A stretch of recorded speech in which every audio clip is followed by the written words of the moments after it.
حضرات محترم،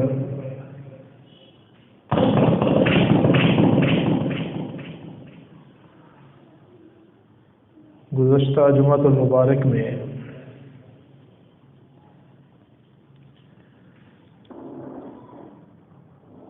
ہم نے رسول اللہ صلی اللہ علیہ وسلم کی زبان سے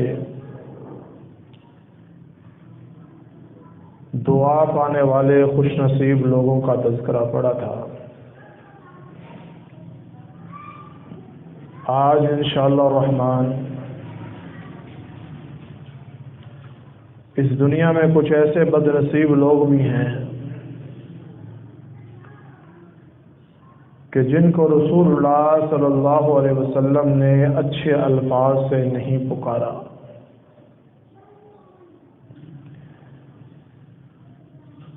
اللہ کے ولی کی دعا، اللہ کے رسول کی دعا، اللہ کے دوست کی دعا، اللہ والوں کی دعا کسی کے حق میں ہو تو وہ بھی قبول ہوتی ہے، اگر کسی کے خلاف ہو تو وہ بھی قبول ہوتی ہے۔ نبی رحمت صلی اللہ علیہ وسلم معاذ بن جبل رضی اللہ تعالی عنہ کو یمن کی طرف روانہ کر رہے ہیں اور ساتھ ساتھ نصیحتیں بھی فرما رہے ہیں۔ ان نصیحتوں میں سے ایک بات یہ بھی تھی، آقا فرمانے لگے، اے معاذ اتق دعوت المظلوم، مظلوم کی بد دعا سے بچنا، اس دنیا میں کسی کے اوپر ظلم نہ کرنا،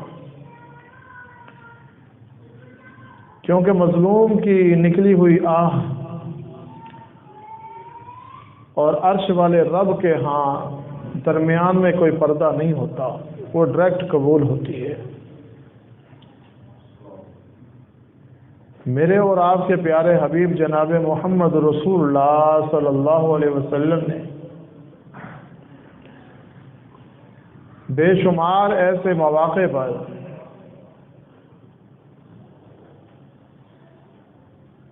لفظ لعنت استعمال کیا ہے۔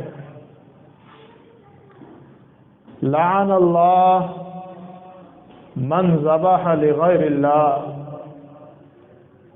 ایسے بندے پر اللہ کی لعنت ہو جو غیر اللہ کے نام پر ذبح کرتا ہے۔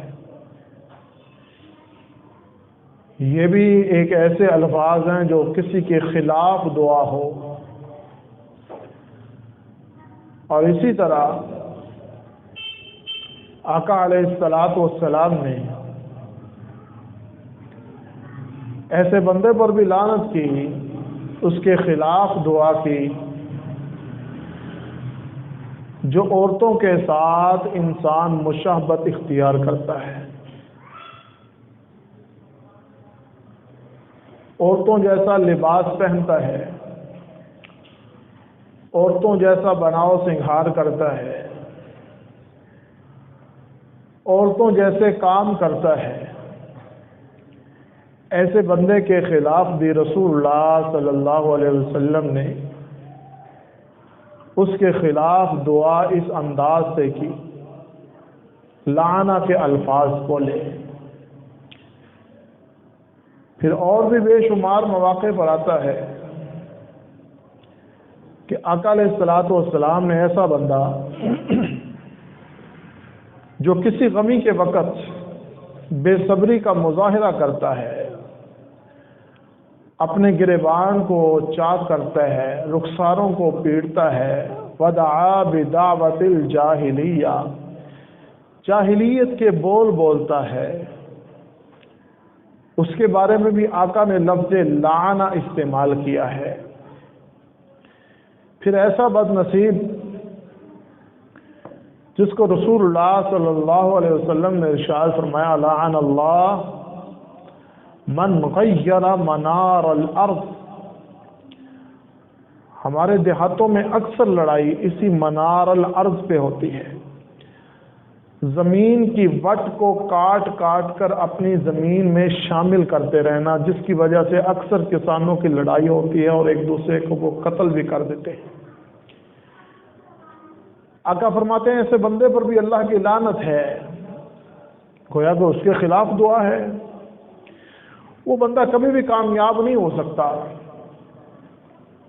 میرے اور آپ کے پیارے حبیب جناب محمد رسول اللہ صلی اللہ علیہ وسلم نے، ایک بندہ آیا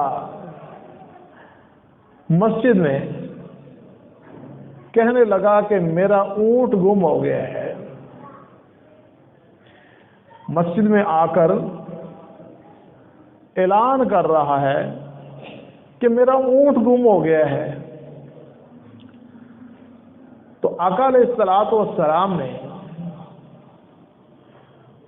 اسے یہ الفاظ دیے، لا ردہ اللہ علیک وان المساجد لم تبن بہذا، کہ اللہ کرے تیرا اونٹ نہ ملے۔ ہمارے ہاں تو میں نے اپنے کانوں سے، جب ہم چھوٹے چھوٹے ہوتے تھے، اب تو پتہ نہیں کیا حال، گھر دور ہو گیا، پتہ نہیں اعلانات ایسے ہوتے ہیں یا نہیں، کسی کی بکری بھی گم ہو جاتی تھی، گدھا بھی گم ہو جاتا تھا، اور کسی کا موبائل بھی گم ہو جاتا تھا، وہ بھی ہماری مساجد میں اعلان ہوا کرتے تھے۔ تو رسول اللہ صلی اللہ علیہ وسلم نے ارشاد فرمایا، ایسا بندہ جو اپنی گم شدہ چیز کا اعلان مسجد میں کرنے آتا ہے، تو ایسے بندے کے بارے میں نبی رحمت صلی اللہ علیہ وسلم نے ارشاد فرمایا، لا ردہ اللہ علیک، اللہ کرے یہ تیری چیز نہ ملے، وَأَنَّ الْمَسَاجِدَ لَمْ تُبْنَ لِهَذَا، مساجد ان کاموں کے لیے نہیں بنائی گئی۔ اسی طرح ایک بندہ آ گیا اور وہ تجارت کا، اپنے معاملات کا، اپنے کاروبار کا تذکرہ مسجد میں بیٹھ کر کرنے لگا۔ کاروبار بازار میں ہوتا ہے، تجارت سینٹر میں ہوتا ہے، شاپنگ مال میں ہوتا ہے، تو وہ بندہ مسجد میں آ کر اپنی تجارت کا سودا کرنے لگ گیا۔ تو نبی رحمت صلی اللہ علیہ وسلم نے ارشاد فرمایا، لا اربح اللہ علیک، اللہ تجھے اس کام میں نفع نہ دے۔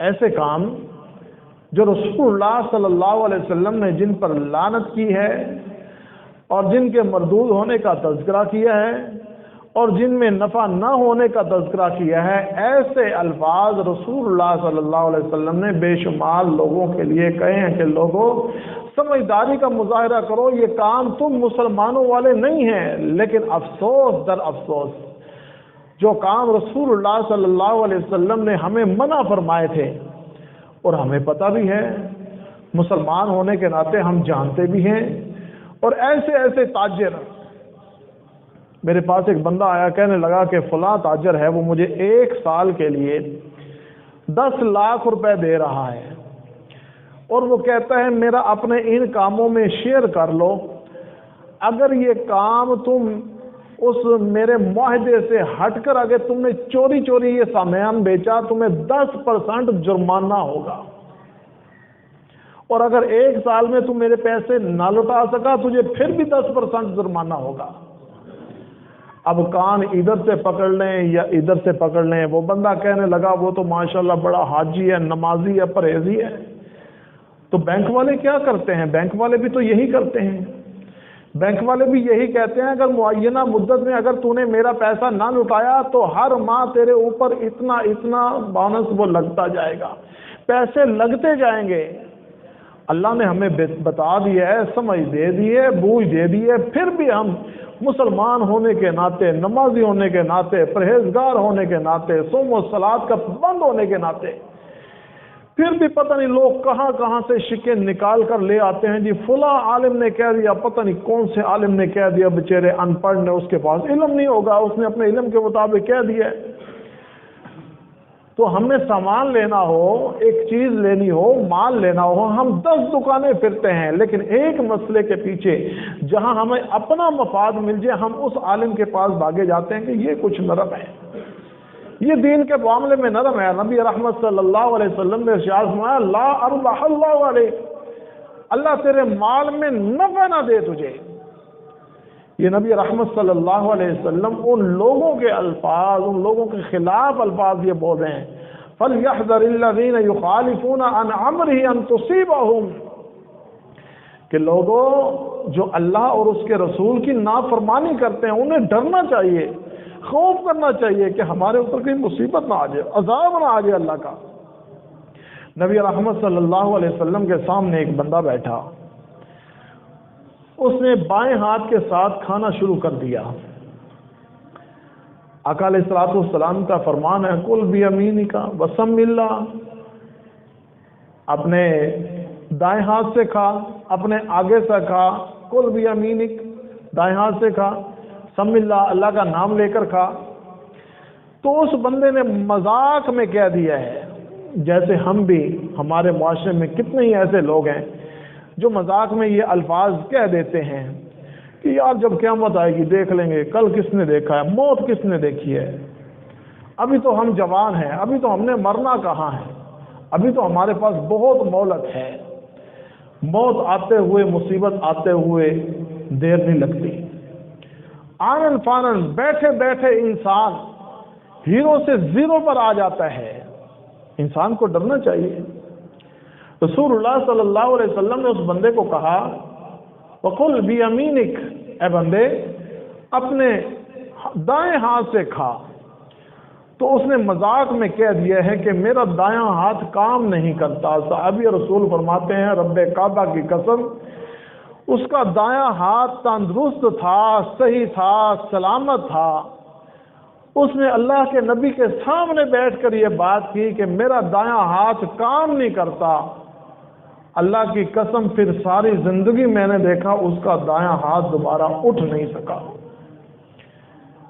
یہ ہمیں سوچنا چاہیے، یہ ہمیں فکر کرنی چاہیے کہ ہمارے پیارے پیغمبر صلی اللہ علیہ وسلم نے بے شمار مواقع پر تاجروں کو جھنجھوڑا، رشتے ناطے کے معاملات میں جھنجھوڑا، لین دین کے معاملات میں جھنجھوڑا، اور بتلایا ہے اے انسان تو اپنی زندگی اس طرح گزار جس طرح رسول اللہ صلی اللہ علیہ وسلم نے گزاری ہے، صحابہ اکرام نے گزاری ہے۔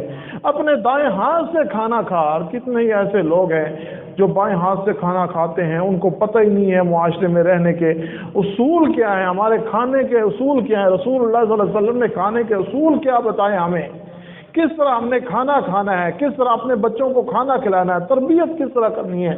رسول اللہ صلی اللہ علیہ وسلم نے ارشاد فرمایا کہ لا ردہ اللہ کرے تیرا یہ ہاتھ دوبارہ نہ لوٹے۔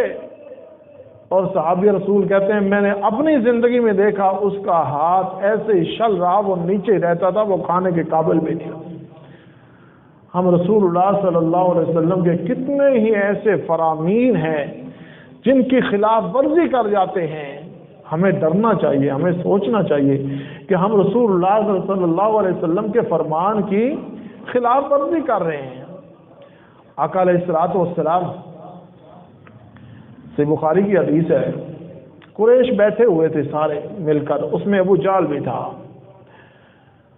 ابو جہل نے کہا کہ کون ہے جو فلاں قبیلے کے علاقے میں جائے اور وہاں سے اونٹوں کی گندی اجڑی اٹھا کر لائے، جب ابو القاسم صلی اللہ علیہ وسلم سجدے میں جائیں اور وہ گندی اوجری اٹھا کر نبی رحمت صلی اللہ علیہ وسلم کی کمر مبارک پر رکھ دیں۔ عقبہ اٹھا، اس نے کہا میں یہ کام کروں گا۔ بیٹھے تھے سب مذاق میں ٹھٹھے لگا رہے تھے، ہنس رہے تھے۔ یہ بدبخت اٹھا، اس محلے میں گیا، وہاں سے گندی اوجڑی اٹھا کر لایا۔ وہ رسول اللہ صلی اللہ علیہ وسلم جب نماز میں گئے، سجدے کی حالت میں گئے، تو عقبہ نے وہ گندی اوجڑی اٹھائی، رسول اللہ صلی اللہ علیہ وسلم کی کمر مبارک پر رکھ دی۔ آقا علیہ الصلوۃ والسلام کے اتنی ہمت نہ رہی کہ آپ سجدے سے اپنا سر اٹھا لیں۔ آپ کی صاحبزادی لخت جگر سیدۃ النساء اہل الجنہ فاطمہ رضی اللہ تعالی عنہا آئیں، چھوٹی سی عمر تھی، اور ساتھ وہ اپنے چھوٹے چھوٹے ہاتھوں سے اوجڑی ہٹا رہی ہیں اور بد دعائیں دے رہی ہیں۔